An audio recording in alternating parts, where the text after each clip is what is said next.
La dernière fois, on a parlé de la séparation des fonctions. Ce principe va permettre d'en préserver un autre, l'impartialité des juges. Ça veut dire quoi? Ça veut dire que les juges ne doivent pas avoir d'a priori sur les faits. Ils doivent être neutres et ne pas prendre parti. Ça permet de préserver la présomption d'innocence. Les juges, au début du jugement, n'ont pas d'a priori sur la culpabilité ou pas de l'accusé. Du coup, le juge d'instruction doit être impartial par rapport à la décision du procureur de poursuivre.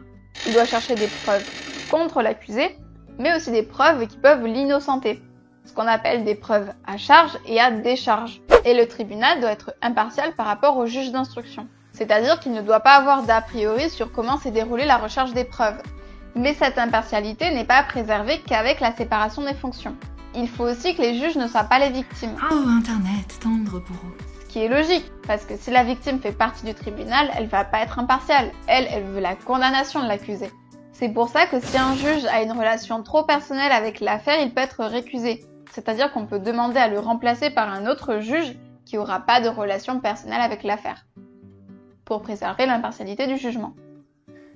Je peux juger mon agresseur, s'il vous plaît?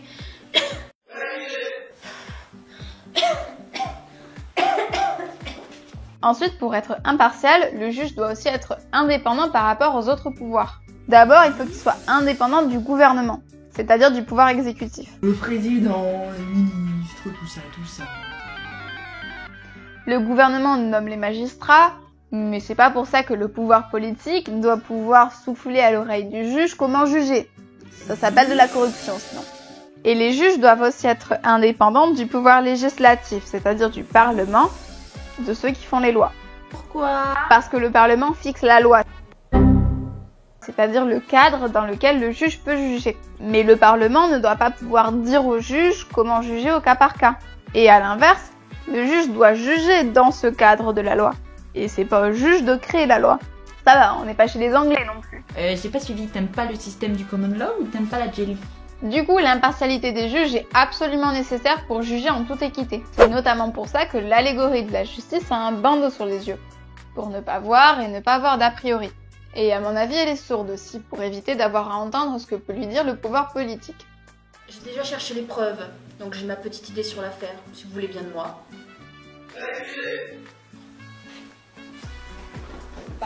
Moi je veux bien, mais c'est mon petit-fils l'accusé. Alors moi c'est l'accusé qui a financé ma campagne politique, alors si c'était possible de l'innocenter.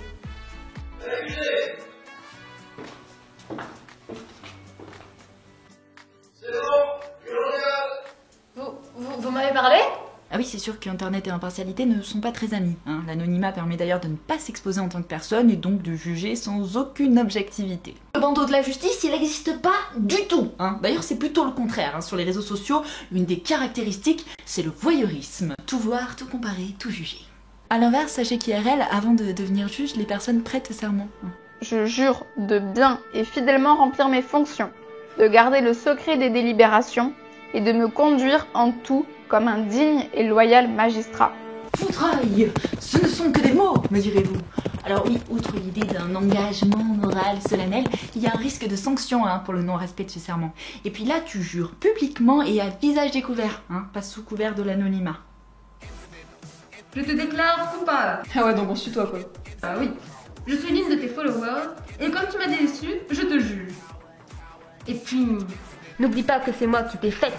Moi aussi je te juge, juste parce que je n'aime pas ce que tu dis, tes propos. Ils ne sont pas en accord avec mes idées. Juste pour le buzz, je te déclare déficiente mentale. Voilà. C'est bien ça. Et puis c'est stylé. Puis c'est équitatif aussi. Et moi je le sens parce que je trouve que t'avais trop beaux yeux.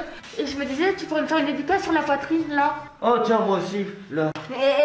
On va se calmer tout de suite. C'est moi qui utilise de l'axe sur mon tweet. Donc je suis la seule qui peut juger, ok? Donc on ne va pas juger sur des faits commis, mais sur la valeur de la personne. Et que le prononcé soit accusé ou innocent, ça reste un jugement. Le truc, c'est que chaque individu a ses propres valeurs, donc celle qui triomphera sur Internet, ce sera celle qui aura le plus de poids, c'est-à-dire celle de la majorité. C'est moi qui utilise de l'axe sur mon tweet. Donc je suis la seule qui peut la juger. Et du coup, on ne cherchera pas à savoir si la valeur de la minorité sera celle qui est légalement condamnable, ou tout simplement une opinion différente. Et dans le second cas, ce sera peut-être même elle la plus juste à appliquer. Attendez, avant ceux qui n'avaient pas les mêmes opinions, n'étaient-ils pas tués, emprisonnés ou exilés pour s'être élevés contre l'autorité? pour ne pas avoir eu la même opinion qu'elle. Après tout, Galilée prenait bien que la Terre tournait autour du Soleil, mais bon, comme il était un peu solo et qu'en face de lui, il y avait l'église, il s'est retrouvé enfermé chez lui, tandis que d'autres se sont fait exclure, voire tuer. Hogwarts is my home. You can't do this. Actually, I can. Alors, vous avez repéré où se trouvait l'impartialité dans cet extrait? Non? Bah c'est normal, il n'y en avait pas. Simplement, Ombrage n'aimait pas Trelawney parce que Trelawney faisait lire l'avenir dans une tasse. Mais en soi, elle a rien fait d'illégal. Quoique, vu sa tête... Et allez, le non-respect de l'impartialité.